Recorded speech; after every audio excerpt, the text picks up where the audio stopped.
In 2004, Blockbuster had 9,094 stores across the globe, 60,000 employees, a brand so dominant that in cities across America, you couldn't drive more than 10 minutes without seeing that blue and yellow sign. They were worth $5 billion. And that year, 2004, a little DVD by mail startup called Netflix came to them. They offered to sell the entire company for $50 million. Blockbuster said no. 6 years later, Blockbuster filed for bankruptcy. And for 20 years, the world has told the same story. Netflix killed Blockbuster. Streaming technology made them obsolete. They didn't adapt, so they died. That story is wrong. Netflix didn't kill Blockbuster. A single debt deal signed in 1994, 10 years before Netflix even launched, is what actually destroyed them. And the board members who signed it are never mentioned in any article you've ever read about this story. This is the business autopsy of Blockbuster, and by the end of this video, you will never think about this company the same way again. The rise. To understand how Blockbuster died, you first need to understand how absurdly dominant they became. The company was founded in 1985 by David Cook in Dallas, Texas. Cook was a software entrepreneur with zero experience in video rental. What he had was a database system, and that, it turned out, was the only competitive advantage that mattered. Every other video rental store in America in 1985 was a mom-and-pop operation. Messy shelves, no inventory system. You walked in, you hoped the movie you wanted was there. If it wasn't, you left empty-handed. Cook built something completely different. A clean, massive store with computerized inventory tracking, organized sections, and, most importantly, thousands of titles per location. While competitors had 1,000 tapes, Blockbuster had 7,000. The result was explosive growth. By 1987, they had 19 locations. By 1989, they crossed 1,000 stores. By 1994, they were opening a new store somewhere in America every 17 hours. 17 hours. In 1994, media giant Viacom acquired Blockbuster for $8.4 billion, one of the largest media acquisitions in history at the time. At its peak, Blockbuster controlled 25% of the entire home video rental market in the United States. 1 in 4 video rentals in America went through a Blockbuster store. They had brand recognition that rivaled McDonald's and Coca-Cola in certain demographic surveys. Parents trusted them. Kids grew up in them. Friday night meant Blockbuster. They were not just a company. They were a cultural institution. So what went wrong? Keep watching, because it starts with something nobody ever talks about. The warning signs. The first warning sign wasn't Netflix. It wasn't streaming.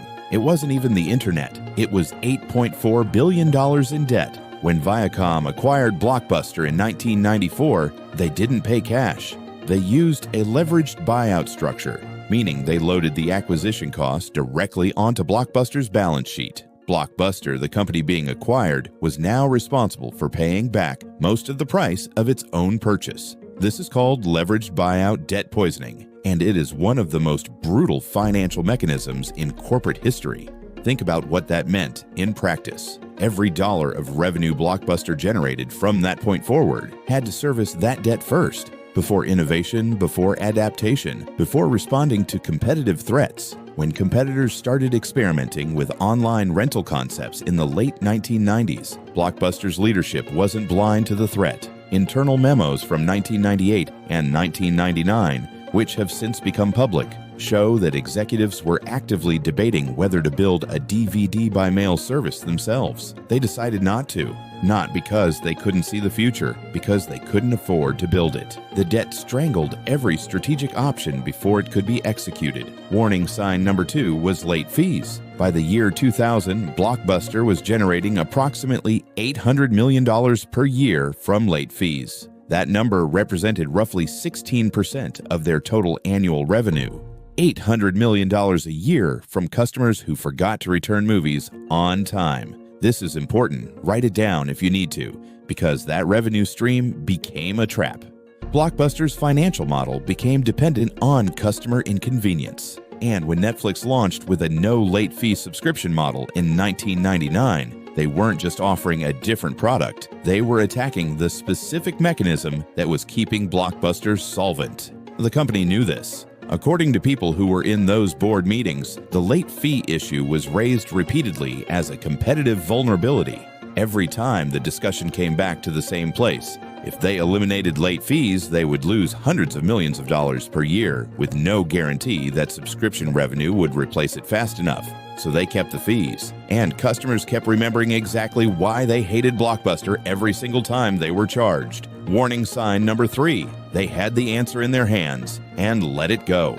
In 2000, a man named John Antioco became CEO of Blockbuster. He understood the threat. He immediately began developing Blockbuster Online, a direct DVD-by-mail competitor to Netflix. By 2004, Blockbuster Online was matching Netflix feature for feature. They eliminated late fees. They launched a total access program that let customers return online rentals to physical stores, something Netflix could never offer. And for a brief window, it worked. In 2007, Blockbuster was actually gaining market share on Netflix. That's when the board removed Antioco and replaced him with a cost-cutting executive named Jim Keyes. Keyes famously said in a 2008 interview that he didn't see Netflix as a threat. Within 2 years, Blockbuster was in bankruptcy proceedings. The breaking point. There's a specific moment in Blockbuster's history that most people don't know about. A moment where the entire trajectory of the company changed in a single boardroom decision. The year is 2007. Blockbuster Online has 2 million subscribers. They're growing. Their Total Access program, where customers can return online rentals to physical stores, is being called a genuine competitive advantage. Netflix's stock has actually dropped because Wall Street is worried about Blockbuster's resurgence. Carl Icahn, one of Wall Street's most aggressive activist investors, owns a significant stake in Blockbuster. He wants costs cut. He wants profitability now, not market share later.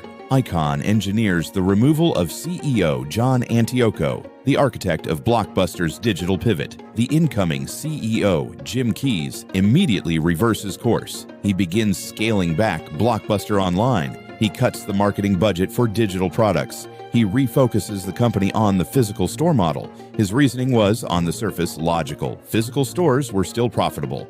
Online was expensive and uncertain. Cut the losses, shore up the core business. What Keyes didn't understand or refused to accept was that the physical store model wasn't a stable foundation. It was a melting iceberg, and he had just thrown away the lifeboat. Between 2007 and 2010, Netflix's subscriber base grew from 7 million to 20 million. During the same period, Blockbuster's subscriber base collapsed. By 2009, Blockbuster was closing 960 stores. They had burned through all available liquidity trying to service their legacy debt, while simultaneously watching their revenue model disintegrate. In September 2010, Blockbuster filed for Chapter 11 bankruptcy protection. The debt that had been loaded onto them in 1994 was still there. It had never gone away. It had just waited patiently for the moment when revenue could no longer cover it. That moment came in 2010, the collapse. What followed the bankruptcy filing was fast and brutal. Dish Network acquired what remained of Blockbuster in 2011 for $320 million. To put that in perspective, Viacom had paid $8.4 billion for the same company 17 years earlier. Dish was buying the brand, a few hundred remaining stores, and the online infrastructure at a 96% discount to the 1994 acquisition price. Dish had plans to use the Blockbuster brand as a streaming platform to compete with Netflix. Those plans never materialized into anything significant. One by one, the remaining stores closed. By 2013, Dish closed the last 300 company-owned Blockbuster stores in the United States. Today, there is exactly one Blockbuster store left on Earth. It's in Bend, Oregon. It's a tourist attraction. People visit it for nostalgia. The owner, Sandy Harding, has been running it since 2008 and has turned it into a cultural monument, complete with merchandise, a podcast, and periodic media coverage from outlets around the world. It's also genuinely profitable, which tells you something interesting about the power of scarcity and nostalgia as a business model. But the corporate entity, the 9,000 store empire, the 60,000 employee company, the $5 billion brand, that is gone, completely and permanently gone, from peak to zero in less than a decade. So let's put it on the table. What actually killed Blockbuster? Time to open the body. The Autopsy 3 causes of death. All confirmed, all documented, all preventable. Cause of death: 1. Leveraged buyout, debt poisoning. The 1994 Viacom acquisition loaded $8.4 billion in debt onto Blockbuster's balance sheet using a leveraged buyout structure. This debt became a strategic straitjacket, preventing investment in digital infrastructure, limiting competitive responses, and consuming capital that could have funded survival. By the time the revenue model began collapsing, there was no financial cushion left. The company couldn't bleed, so it died. Cause of death: 2. Late fee revenue dependency trap. By 2000, Blockbuster was generating $800 million annually, 16% of total revenue, from customer late fees. This created a perverse incentive structure. The company's financial health was directly tied to its customers' frustration.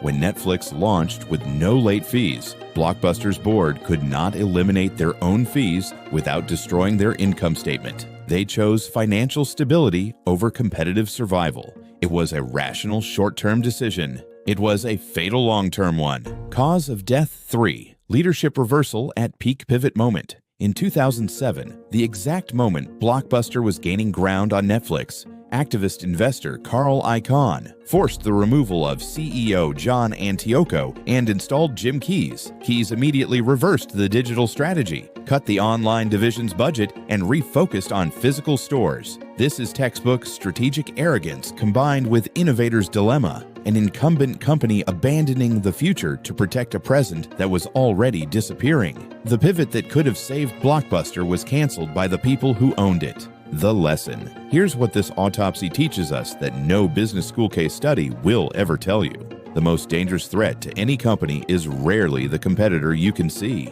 It's the internal constraint that prevents you from responding to the competitor you can see. Blockbuster's executives watched Netflix grow for 11 years. They understood the threat. They had the brand recognition, the infrastructure, and, for a moment in 2007, the right strategy to survive. But the debt structure from a 1994 deal, the revenue dependency from a 1996 pricing decision, and a boardroom coup in 2007 removed every real option one by one. This is the pattern you see in almost every major corporate collapse. It's never just one thing. It's a combination of a constraint that limits your options, a revenue model that creates perverse incentives, and a leadership decision that eliminates the one exit that remained. The business died 3 times. Most people only noticed the last one. The question you should be asking about your own business, your own industry, or the next company you invest in is not, who is their Netflix? The question is, what is their debt structure? What is their late fee? And who is the Carl Icahn on their board? Find those answers and you won't need an autopsy. Call to action plus teaser. If this autopsy changed your perspective on Blockbuster, subscribe to see the next case. Next on the table, Nokia, a company that invented the smartphone in 1996, 11 years before the iPhone. They had 40% of the entire global phone market. They were worth $250 billion. The official story is that the iPhone killed them. But the real cause of death started inside their own offices, in the space between what engineers knew and what they were too afraid to say out loud. We'll see you in the autopsy room.